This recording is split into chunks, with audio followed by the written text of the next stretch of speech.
Hello students, welcome to the geography class of StudyZest. Today we are going to discuss the chapter resources for class 8 CBSE. The topics that need to be introduced to you before I start this chapter are: first I will introduce you to the chapter, what does resource means and all of that regarding resources. Next we will discuss the types of resources. Next, after that, we will differentiate between human-made resources and human resources. We will understand human-made resources and human resources.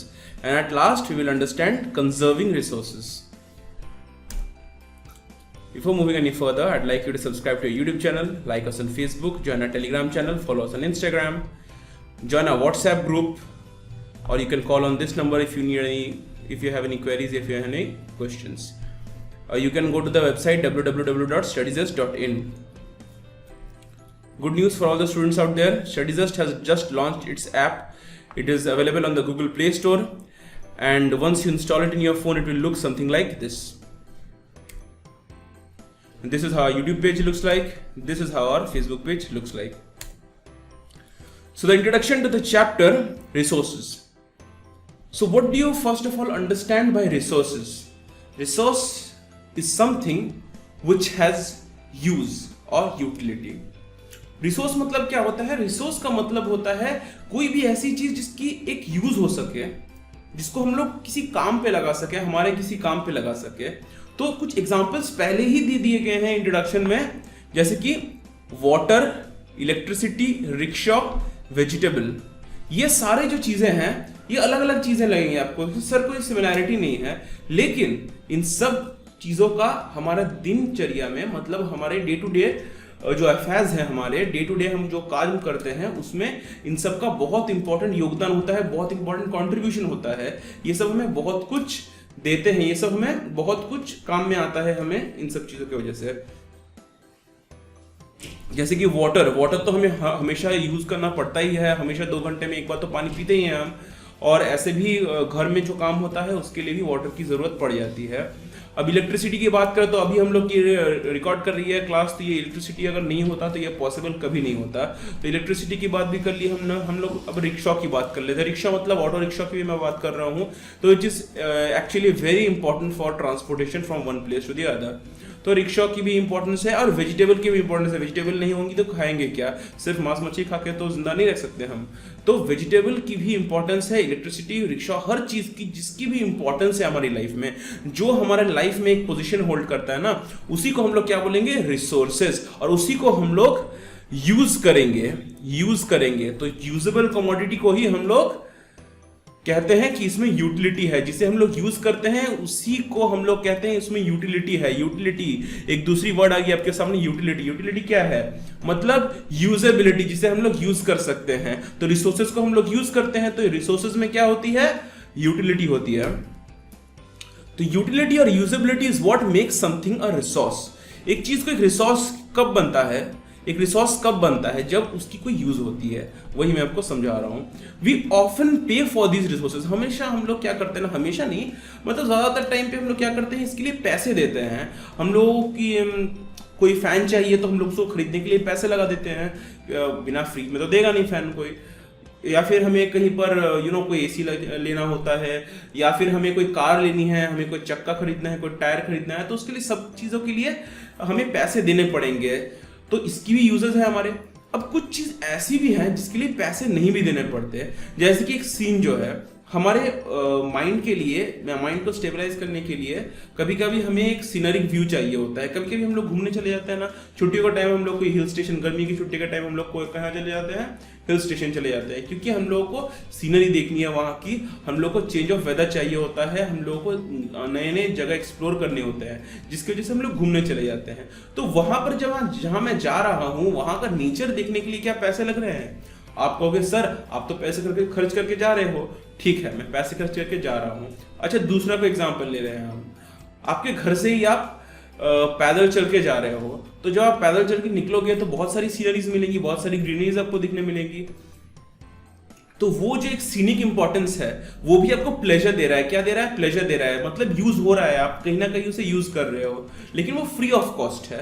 तो इसीलिए वो उसकी commercial relevance वहां पर नहीं रहती, वो commercially वो रेलिवेंट नहीं रहती. हालांकि जो मैंने पहला एग्जांपल दिया कि जहां पर आप टूरिस्ट गाइड आपको घुमाने ले जाएगा, वहां पर उसकी कमर्शियल रिलेवेंस हो जाएगी, उसी सीनरी की कमर्शियल रिलेवेंस हो जाएगी जब कोई टूरिज्म डिपार्टमेंट से आपको कोई घुमाने ले आएगा या फिर कोई टूरिस्ट एजेंट आपको वहां पर दिखाने ले आएगा।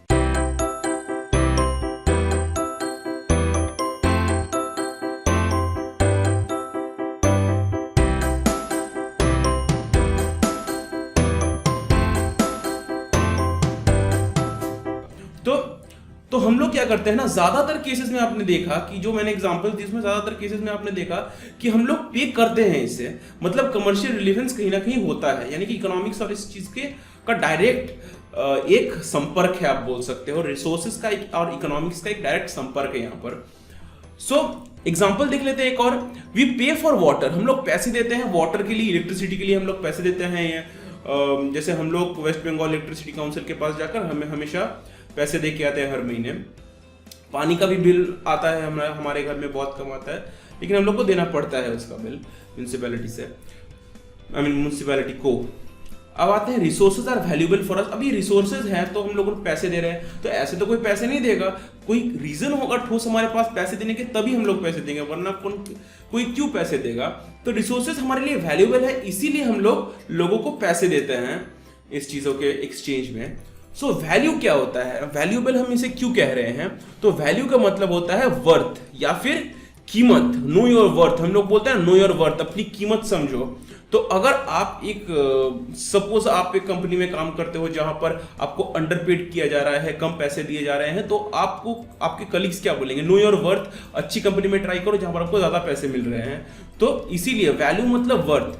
किसी भी चीज की वैल्यू जो होती है, किसी भी इंसान की आप बोल लो या फिर किसी भी चीज की वैल्यू, किसी भी जगह की आप बोल लो, किसी सीनरी की। तो जैसे मैंने ट्रैवल एजेंट का एग्जांपल दिया, वो जो सीनरी आप पैदल चलते हुए देखते हो, आप सुबह मॉर्निंग वॉक करने गए, आपने वो सीनरी देखी, लेकिन ट्रैवल एजेंट क्या है, वरना उसको वैल्यू पता है उसकी, आप उसे फ्री में एंजॉय कर रहे हो, लेकिन आपके ट्रैवल एजेंट है उसको पता है उसकी वैल्यू, उसकी वर्थ पता है, इसीलिए वो चार्ज करेगा लोगों से पैसे उन लोगों को ये प्लेस दिखाने के लिए। तो वर्थ मतलब value. Some resources have economic value, some do not. वही जो मैंने कहा कि कुछ चीजों की इकोनॉमिक वैल्यू होती है और कुछ चीजों की नहीं होती है। और कभी कभी क्या करते हैं, जिस चीज की इकोनॉमिक वैल्यू नहीं भी है उसको भी हम लोग इकोनॉमिक वैल्यू बना लेते हैं। हम इंसान बड़े चालू क्रिएचर्स हैं, हम लोग बना ही लेते हैं, कहीं ना कहीं जुगाड़ कर ही लेते हैं। तो example, jewelleries have economic value, landscape is free of cost. जैसे कि मैंने कहा कि आपने सुबह निकले आप और आपने एक लैंडस्केप देखा, तो वो फ्री ऑफ कॉस्ट हो गया, आपको एस्थेटिक वैल्यू दे रहा है, आपको आपके ब्रेन्स को आपके ब्रेन के नर्व्स को काम कर रहा है, वो एक अच्छा सेंसेशन दे रहा है आपको। तो वैल्यू है लेकिन इकोनॉमिक वैल्यू नहीं है। आपका मेंटल वैल्यू है उसके लिए, लेकिन इकोनॉमिक वैल्यू आपको नहीं लग रही है। तो ज्वेलरी की जैसे मैं बात कर लूं, ज्वेलरी भी क्या इकोनॉमिक वैल्यू में आता है, क्योंकि उसको ट्रेड किया जाता है। जिस चीज को ट्रेड किया जाता है उसे हम लोग क्या बोलते हैं, इकोनॉमिक वैल्यू के परव्यू में डाल देते हैं, इकोनॉमिक वैल्यू के कैटेगरी में डाल देते हैं उसे। अब some non economic resources can become economic with the passage of time. कुछ नॉन इकोनॉमिक रिसोर्सेज भी है ना, जैसे मैंने अभी कहा, वो टाइम टू टाइम ना, एक सर्टेन टाइम के बाद इकोनॉमिक रिसोर्स बन ही जाता है। जैसे कि सपोज एक पुराने मंदिर की बात कर लेते हैं हम लोग, एक पुराने मंदिर की बात कर लेते हैं। मंदिर को जाने के लिए पैसे नहीं लगते थे, सपोज आज के टाइम पे उस मंदिर में जाने के लिए पैसे नहीं लगते, लेकिन आज से 10 साल या 12 साल या 20 साल बाद कुछ ऐसी अफवाह आ गई उस मंदिर के बारे में कि वहां पर माता रानी आई थी, ऐसा कुछ अफवाह चल गया उस मंदिर के बारे में। तो फिर क्या हो जाएगी, वहां पर लोग ज्यादा आना शुरू कर देंगे। तो क्या हो जाएगी ना, लोग उसको मोनेटाइज करना शुरू कर देंगे, लोग ट्रैवल एजेंट लग जाएंगे कि वहां पर हम लोग घुमा देंगे, आपको पूरा पैकेज कर देंगे, तो आप हमें इतने पैसे दीजिए, हम आपको पैकेज कर देंगे। तो इकोनॉमिक रिलेवेंस टाइम के साथ साथ आ जाता है ऐसे केसेस में। अब इसको छोड़कर भी अगर हम लोग कुछ और एग्जाम्पल लेते हैं, तो जैसे कि मैं एक पेटेंट की बात करता हूं, जैसे हमारे यहाँ पर देश में बाबा रामदेव का एग्जांपल मैं लेता हूं, उनकी अपनी कंपनी है पतंजलि। तो सपोज बाबा रामदेव जी ने या फिर कोई भी बाबा ने कोई जड़ी बूटी बनाई, सपोज आयुर्वेदिक की जड़ी बूटी बनाई।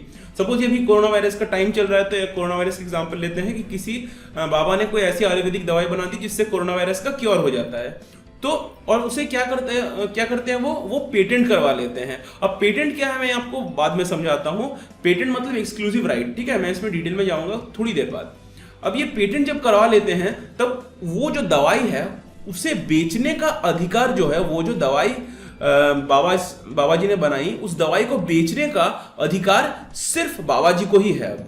अब वो किसी कंपनी को बोलेंगे, अप्रूवल देंगे, अपना सिग्नेचर करके देंगे कि ये लो डॉक्यूमेंट, इसमें मैंने ये लिख दिया है कि आप इसको बना सकते हो, यहाँ पर मेरा सिग्नेचर है, तो तभी आप बना सकते, तभी वो कंपनी उसकी प्रोडक्शन कर सकती है उन सारे चीजों को लेकर, अश्वगंधा जो भी होता है उन सब चीजों को लेकर उसकी प्रोडक्शन शुरू कर सकते हैं। बिना बाबा जी के परमिशन के वो कोई भी कंपनी उसे बेच नहीं सकती।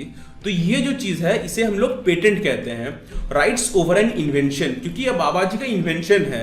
बाबा जी ने इसको क्या किया है,